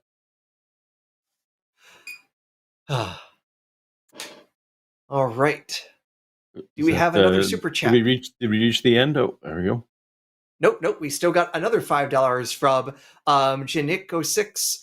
Which Canadian city is full of fierce cats? Vancouver. Hashtag Canadian cat puns. Hashtag scaredy cats are big pussies. Vancouver doesn't really have cougars, but yeah. Ooh, $10 from Skeptics and Scoundrels. That jerk. Welcome, Skeptics. Thank you, Eric. If God was real, he'd program in Arnold C. Arnold C. I don't get it. Did I miss? I assume it's a programming language that's based on C, but I've never heard of it. Well, no, I'm guessing this is a pun of joke of some kind. Skeptics, let us know. We're missing it. We're sorry. We're missing it. Yeah. Paul, be careful to say sorry too much. You're falling into yet another Canadian stereotype. Another Canadian trope, right? Yeah. All right. Another $5 from Jamnico6. How does a Canadian style their hair? With mousse. Hashtag ghostwritten joke. Buy an Onomous. Anonymous. Yes. Hashtag team coffee table. I know about this. Boo. And yeah. Boo. All coffee, no table.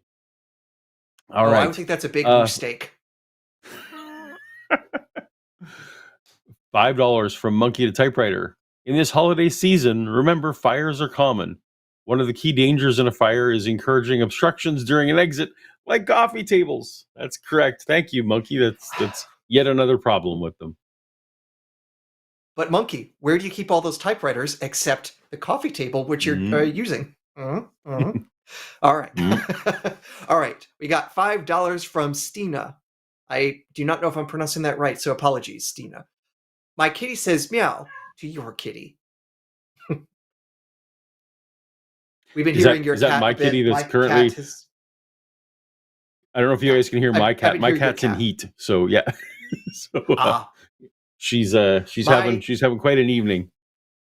Oh, okay. Our cat's a boy and also not capable of that anymore either. So when he meows, it's because he wants kibble. Well, fortunately, my puppy is largely ignoring it tonight, so that's a blessing for everyone. $5 from Monkey at Typewriter.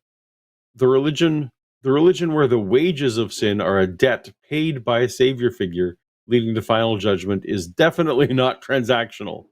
Try again. Yes, I was hoping we were going to eventually get there. You definitely broached the point, but everything about Christianity is very transactional. So yeah. One would think, though, could we possibly do a God-based investment system? What's the ROI? There's some math we could be doing here, and I want to see some exponential growth curves from the Almighty. All right. I believe, so $5 from Skeptics and Scoundrels, even though there's only one person in the picture. All right. Idea. Get rid of all your stuff. Then get coffee table. No stuff, no clutter, yet coffee table. Problem solved. You're welcome, Shannon. Yeah, I guess we could pitch that. That would be acceptable if we had just one piece of furniture or one thing. $5 from the Raven 200. Someone put the lines connection in a jiu-jitsu. I blame you, Jimmy. Go get locked in an even stranger. Oh, did I say that right? Genjutsu by Genjutsu? Itachi Uchiha.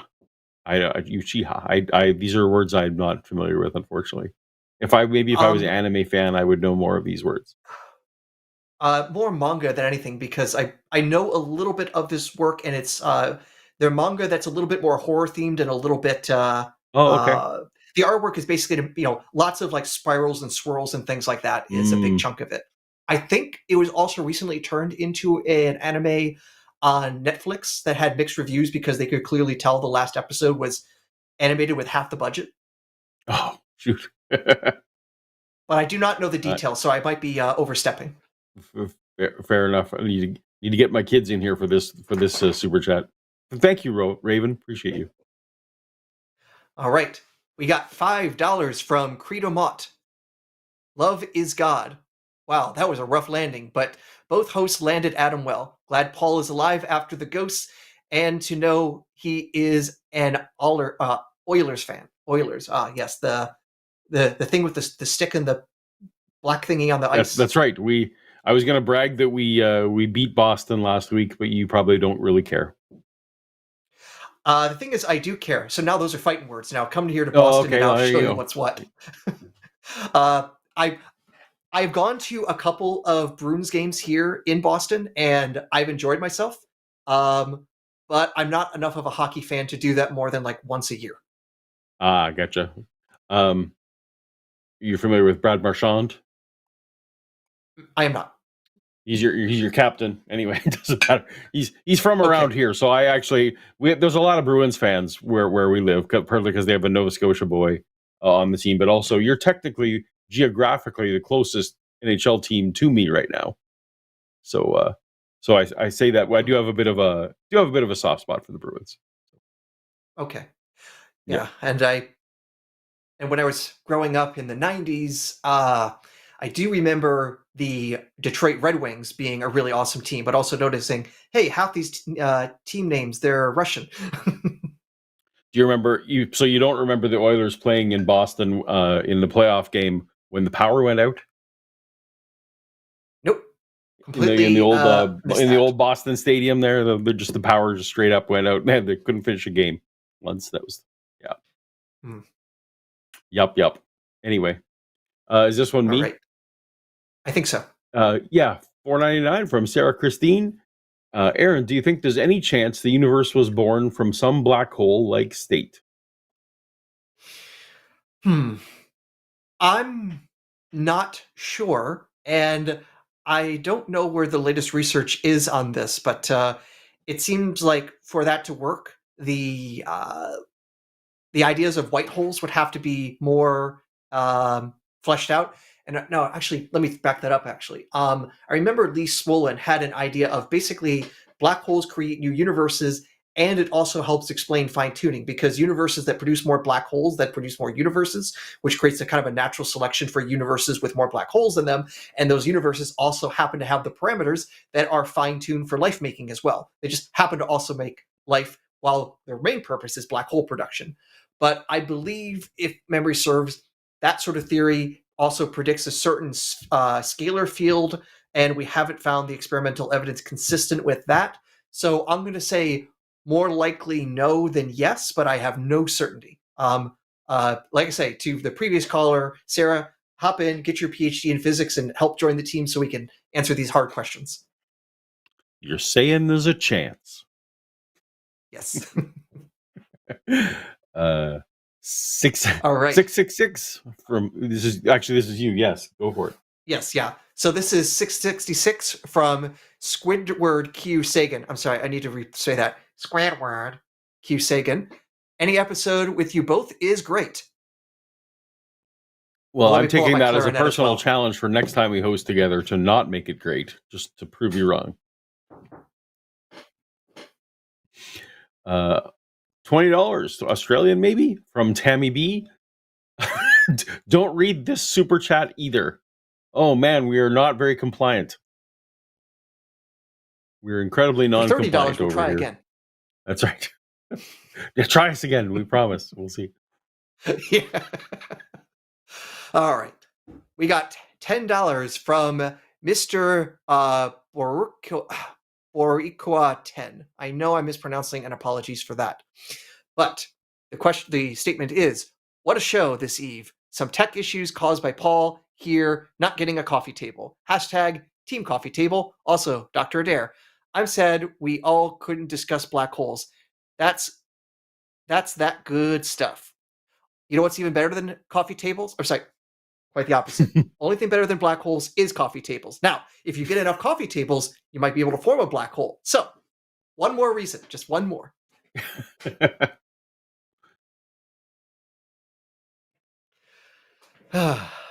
All right. $5 from Skeptic and Scoundrels. Aaron is right. Arnold C is indeed a real programming language, or the keywords are Schwarzenegger quotes. Just Google it. It's hilarious. Okay, well, now I need to look that up, because I'm tired of living in this Python C# world. We gotta Arnold C. And I'm definitely going to Google that after the show. Yeah, you might also want to look this up as well. It's an unfortunate anecdote that programmers at Apple back in the 80s were developing a language, and they named it after Carl Sagan. And apparently Carl Sagan heard that and was extremely pissed off about the whole thing, about his name being used in a commercial product like that. And I think even literally sued to have his name taken out of this product. And so they did comply, and then they renamed it to something. It was some acronym, and I think it was I forget exactly the details, but the acronym was something equivalent to, say, asshole astronomer. And then Sagan sued for defamation for that, but I think lost that court case. So a little bit of less fun Sagan facts related to programming. I was an Apple programmer back then, so now I need to go look up what I missed. I was oblivious to this whole thing. All right. From what I understand, this was late 70s, early 80s. So way that before was my time. All right. I was not programming quite yet. 80. I think 80. Well, I'm not gonna. When my programming career started is no one's business, but it was in the 80s. Okay. $5 from Rainey. In Adam's model, God doesn't love us. This is you. I'm overstepping. Okay. It's all good. It's all good. So we got $5 from Rainey. In Adam's model, God doesn't love us, it wants glory. And the selfless loving act would be to not burden Jesus with my sins and accept hell. Very X-Mix. And Skullface. Good point, Rainey. Yeah. All right, $5 from Return this Monkey and time. Typewriter. Jesus' middle name, the H is for hallowed. Hallowed be his name. Also, you know why they did Jesus with an extra nail? Because he's the holiest. That's like, and the spear in the side too. Very holy. Yeah. Yeah. These jokes, they just keep getting sharper and sharper. All right. $5 from Credo Mott. I'm a fan of the Blues and Predators for going to games. Proximity, but Chicago Blackhawks were the team I rooted for after Gretzky retired. Well, Blackhawks, Those are Connor team Bedard names. you could still be. Connor Bedard is a good kid, good Canadian kid, star there now. So that's still not a bad team. Although they had, Blackhawks definitely had some scandal trouble that I would need to be assured that they were over. But this isn't the hockey show, so we don't need to talk about that. $4.99 from Sarah Christine. There are a lot of similarities, you got to admit. Singularity with a huge universe, we can see each other but never reach. Okay. I assume this is back to that black hole question comment. Right? Yes. Now it makes me think the black holes are a bit of a koan. Black holes are the sound of Tammy. one hand clapping. All right, so we got 30 Australian dollars from Tammy B. Okay, now I'm not going to read this.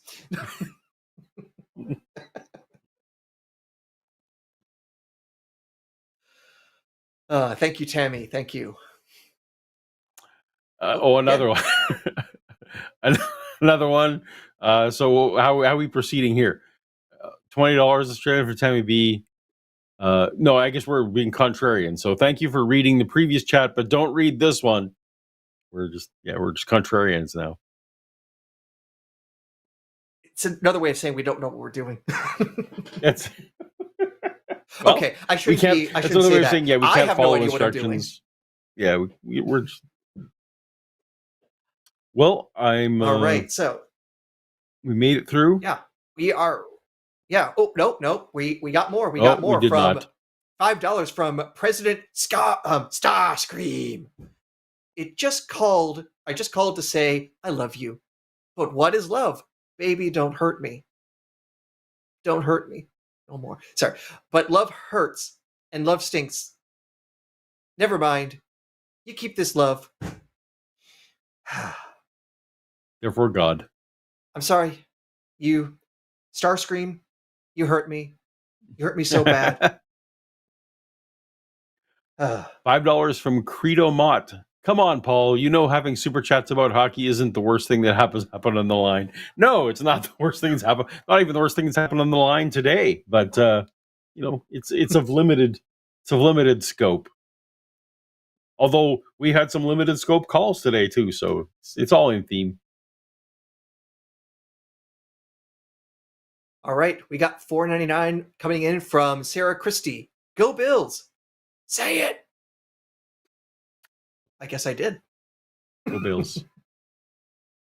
All right. Who's Bill? I'm assuming the Buffalo variety, but Okay. Again, sport ball. I do not follow very well. All the more terrible considering, again, I'm in Boston where we had that whole Patriots thing for a while, where apparently we had a good team around here for a couple. You did, seasons, yes. Something you had like that. You had a Gronkowski. Yeah. You were good. Yeah.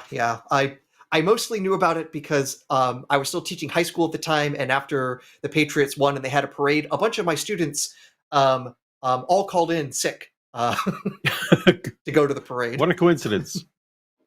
Yes, exactly. I can't come into school today. Here was my dad at the parade. Yeah, that's right. Yeah. Oh, we got more coming in. Okay. Paul, I think this is your read.